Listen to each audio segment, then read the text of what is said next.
Hello guys, welcome back to my channel Step Towards Success. My name is Siddharth Sharma. Sorry आपको इतने दिन इंतजार कराना पड़ा। आपकी नेक्स्ट क्लास मैंने आपको जल्दी से नहीं दी क्योंकि अभी फेस टू फेस क्लासेस का कराने का हमारा वो चल रहा है प्रोसीजर। जैसे ही हमारा प्रोसीजर पूरा हो जाएगा हम आपको face to face live classes देंगे। अभी आपकी तैयारी ना छूटे बीच में, इस वजह से हमने अभी स्लाइड पे ही काम करना शुरू किया है। तो शुरू करते हैं नेक्स्ट क्लास 7 भारतीय राज्य व्यवस्था भाग व अनुच्छेद। ये क्लास बहुत इम्पोर्टेंट है तो इसे ध्यान से समझिएगा और हम आगे बढ़ते हैं। अब आपसे एक रिक्वेस्ट है, चैनल को सब्सक्राइब करना मत भूलिएगा, बेल आइकन को प्रेस करना मत भूलिएगा, ऑल की नोटिफिकेशन जरूर ऑन कीजिएगा, वीडियो को लाइक जरूर कीजिएगा, कमेंट जरूर कीजिएगा और शेयर जरूर कीजिएगा। आगे बढ़ते हैं।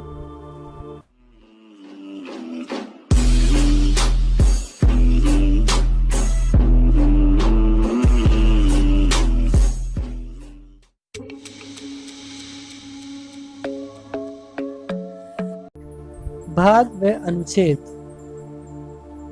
भाग व अनुच्छेद। अनुच्छेद होते क्या हैं? सबसे पहले बात ये, अनुच्छेद होते क्या हैं? किसी विषय पर थोड़े किंतु चुने हुए शब्दों में अपने विचार प्रकट करने के प्रयास को अनुच्छेद कहा जाता है। इस लाइन से आपको क्लियर हो गया होगा कि मैं क्या कहना चाहता हूँ कि कुछ थोड़े शब्दों में अपने विचार प्रकट कर रखे हैं, उन्हें अनुच्छेद कहा जाता है। जैसे भारतीय संविधान में बहुत से विषयों के बारे में जानकारी दी गई है।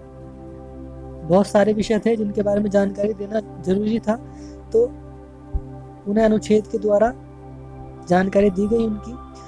जब संविधान बनके तैयार हुआ, मूल संविधान में 395 अनुच्छेद थे।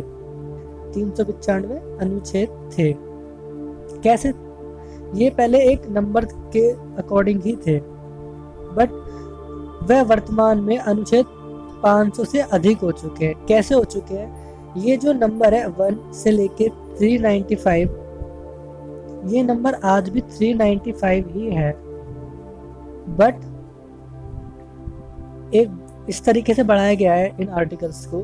जैसे आर्टिकल 51A, इसी तरह अल्फाबेटिकल ऑर्डर से बढ़ाया गया है इन आर्टिकल्स को। मतलब न्यूमेरिकली देखें तो संख्या वही है, बट अल्फाबेटिकल तरीके से बढ़ा दिया गया इन अनुच्छेदों को। अब समझते हैं भाग क्या होते हैं। भाग एक तरीके से, जैसे अनुच्छेद का एक होता है कैटेगरी और एक होती है सब कैटेगरी। तो कैटेगरी को नाम दिया जाएगा भाग और सब कैटेगरी को नाम दिया जाएगा अनुच्छेद। तो कैटेगरी को एक तरीके से बोलेंगे कि बांट दिया है। मूल भारतीय संविधान के 395 अनुच्छेदों को 22 भागों में बांटा गया था। जब संविधान बनके तैयार हुआ था और 395 अनुच्छेद थे तो उन्हें 22 भागों में बांट दिया गया था। बट वर्तमान में 500 से अधिक, जो हमने यहाँ बात की थी, वर्तमान में 500 से अधिक अनुच्छेद हो चुके हैं, उन्हें 25 भागों में बांटा गया। कैसे बांटा गया है? जैसे पहले 22 थे तो 22 को ऐसे नहीं बढ़ाया गया कि 23 कर दिया, 24 कर दिया, 25 कर दिया, ऐसे नहीं बढ़ाया गया है। कैसे बढ़ाया गया है?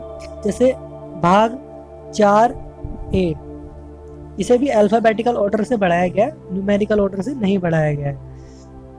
इन 500 से अधिक अनुच्छेदों व 25 भागों की जानकारी निम्नलिखित है। देखते हैं अब कौन कौन से हमारे भाग है, उनके नाम क्या है, उन भाग का कैटेगरी का नाम क्या है और उनके अंदर अंतर्गत अनुच्छेद कितने हैं, क्रम संख्या, भाग कौन सा है, भाग का नाम और उनके अंदर अनुच्छेद कितने से कितने तक हैं। तो पहले देखते हैं भाग 1। भाग का नाम संघ व उसके राज्य क्षेत्र। मतलब कि भारत का स्ट्रक्चर कैसा होगा, इसका नाम क्या होगा, इसके जो राज्य हैं उनका निर्धारण कौन करेगा कि कितना राज्य होगा कितना नहीं होगा।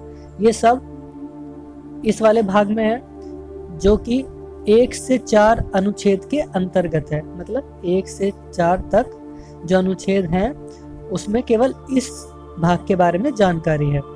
फिर आते हैं नागरिकता।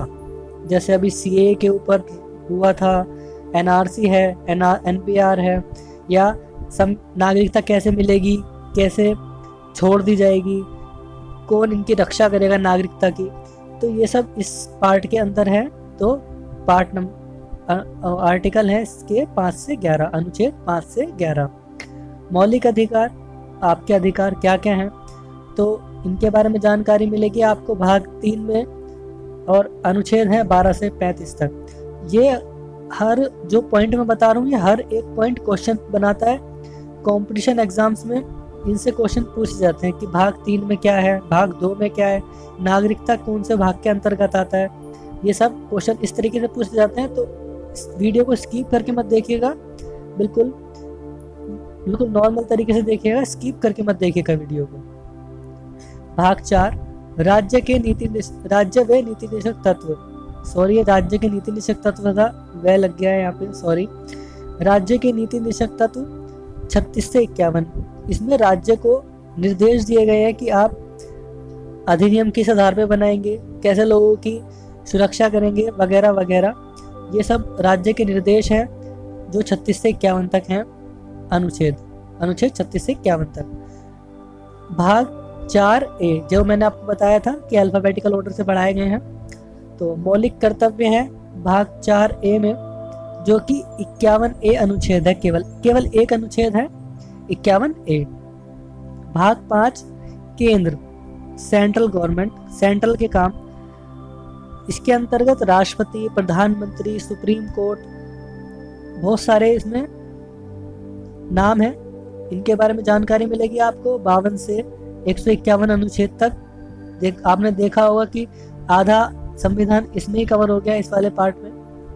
तो ये वाला पार्ट बहुत इंपॉर्टेंट है, इसे ध्यान से पढ़िएगा। पार्ट 6, राज्य, 151 से 237, ये वाला पार्ट भी बहुत इंपॉर्टेंट है। पार्ट 7, ख भाग राज्य, जब अभी हम ये वाला पार्ट पढ़ेंगे, फर्स्ट वाला भाग 1, जब आपको ये समझाऊंगा मैं कि एक ख भाग राज्य क्या था, जिसे 7वें संविधान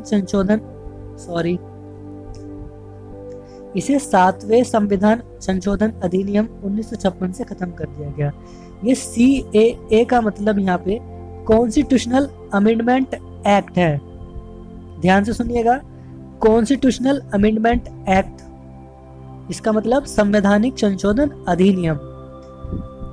तो 7वें संविधान संशोधन अधिनियम 1956 से इस वाले पार्ट को संविधान से हटा दिया गया। इसके अंदर एक आर्टिकल था 238, इसे हटा दिया गया संविधान से, ठीक है। अब आते हैं भाग 8, संघ राज्य क्षेत्र, मतलब जो केंद्र शासित प्रदेश होते हैं, इनमें सरकार कैसे चलेगी, कैसे कुछ होगा, ये सब इसके बारे में जानकारी मिलेगी आपको 239 से 242 तक अनुच्छेद में। 9, भाग 9, पंचायत, लोकल गवर्नमेंट कह सकते हैं इसे। तो पंचायत के बारे में जानकारी मिलेगी आपको 243 अनुच्छेद से लेके 243 ओ तक। जैसे मैंने आपको बताया था अल्फाबेटिकल ऑर्डर से बढ़ाए गए हैं अनुच्छेद, ये वही है 243 से लेके 243 ओ तक। भाग 9A, नगर पालिका, 243 से लेके 243 P से लेके 243 ZG तक, इस तरीके से बढ़ाए गए हैं अनुच्छेद। भाग 9B, सहकारी समितियां। हाँ, होप सो कि आप इससे समझ गए होंगे कि ये क्या चीज है।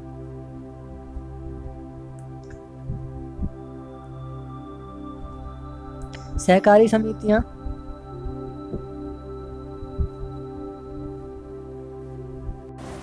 समितियां मतलब जो समिति बनाई जाती है, किस तरीके से बनाई जाती है और क्या क्या प्रोसीजर रहता है, उसके बारे में जानकारी मिलेगी आपको। अनुसूचित और जनजातीय क्षेत्र, जो जनजाति के क्षेत्र हैं उनके बारे में उपबंध हैं 244 से लेके 244A अनुच्छेद। भाग 11, संघ और राज्यों के बीच संबंध, ये किस आधार पे बांटे गए हैं, संबंध किस तरीके के होते हैं उसके बारे में जानकारी 245 अनुच्छेद से लेकर 263 तक। ठीक है। अनुच्छेद भाग 12 वित्त, संपत्ति, संविदाय और वाद। भारत की वित्त संपत्ति इन सब के बारे में जानकारी 264 अनुच्छेद से लेकर 300 तक। भारत में मतलब बजट कैसे बनता है, कैसे कैसे मतलब क्या क्या के प्रोसीजर है, उन सब के बारे में जानकारी। भाग 13 भारत के राज्य क्षेत्र के भीतर व्यापार व वाणिज्य और समागम। मतलब भारत के राज्य क्षेत्र के अंदर व्यापार कैसे हो सकता है, वाणिज्य का, ये सब इसमें जानकारी मिलेगी आपको। इसके अनुच्छेद है 301 से लेके 307। भाग 14 संघ और राज्यों के अधीन सेवाएं।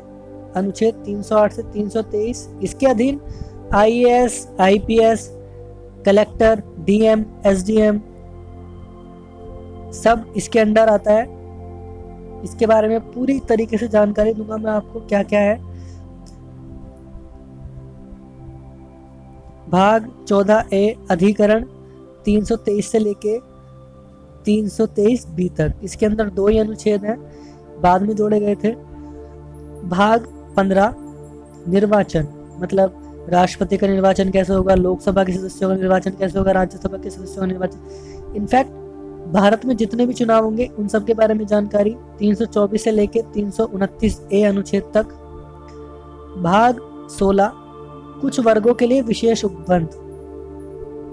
कुछ वर्गों के लिए विशेष उपबंध मतलब अनुसूचित जाति, जनजाति है, दलित वर्ग, उन सब के लिए विशेष उपबंध है। तो वो 330 से लेके 342 अनुच्छेद तक है। भाग 17 राजभाषाएं, जिन्हें संवैधानिक दर्जा प्राप्त है, जो भाषाएं हैं वो 343 से 351 अनुच्छेद के बीच में। वो हम नेक्स्ट टॉपिक में जानेंगे कौन कौन सी राजभाषाएं हमारी, जो नेक्स्ट टॉपिक है अनुसूची का टॉपिक 6, उसमें जानेंगे हम कौन कौन सी राजभाषाएं हैं हमारी। 22 राजभाषाएं हैं, जानेंगे हम उनके बारे में। भाग 18 आपात उपबंध। ये 352 से 360 अनुच्छेद के अंतर्गत है। ये आपात उपबंध राष्ट्रीय आपातकाल अनुच्छेद 352, राज्य आपातकाल जिसे राष्ट्रपति शासन भी बोला जाता है वो 300 अनुच्छेद 356 अनुच्छेद के अंतर्गत लगता है, और एक वित्तीय आपातकाल अनुच्छेद 360 के अंतर्गत लगता है। मतलब 4 का गैप लेके अनुच्छेद है, ये आसानी से याद हो सकता है आपको। ठीक है। भाग 19 परिकरण, ये 361 से 367। भाग 20 संविधान के संशोधन, मतलब संविधान में संशोधन कैसे होगा, बदलाव किस तरीके से होगा, वह अनुच्छेद 368 के अंतर्गत जानकारी मिलती है। भाग 21 अस्थायी संक्रमणकालीन और विशेष उपबंध। जो अध्यादेश बोला जाता है वो इसी को बोला जाता है, अस्थायी संक्रमणकालीन और विशेष उपबंध होते हैं वो 369 से लेकर 392 के अंतर्गत आता है अनुच्छेद में, संविधान में। भाग 22 संक्षिप्त नाम प्रारंभ, हिंदी में प्राधिकृत, पाठ और निरसन। मतलब इस वाले भाग में कौन कौन से भाग निरसन हो चुके हैं, क्या क्या नाम हैं, क्या क्या पाठ हैं, उन सब के बारे में जानकारी है। तो यहाँ पे आपका टॉपिक ये वाला ख़त्म हो गया है। 5th टॉपिक आपका फिनिश हो चुका है। अब आपसे एक और रिक्वेस्ट है मेरी, चैनल को सब्सक्राइब जरूर कीजिएगा, बेल आइकन को प्रेस करना मत भूलिएगा, साथ में ऑल की नोटिफिकेशन ऑन करना मत भूलिएगा, वीडियो को लाइक करना मत भूलिएगा, कमेंट करना मत भूलिएगा, शेयर करना मत भूलिएगा। Thank you.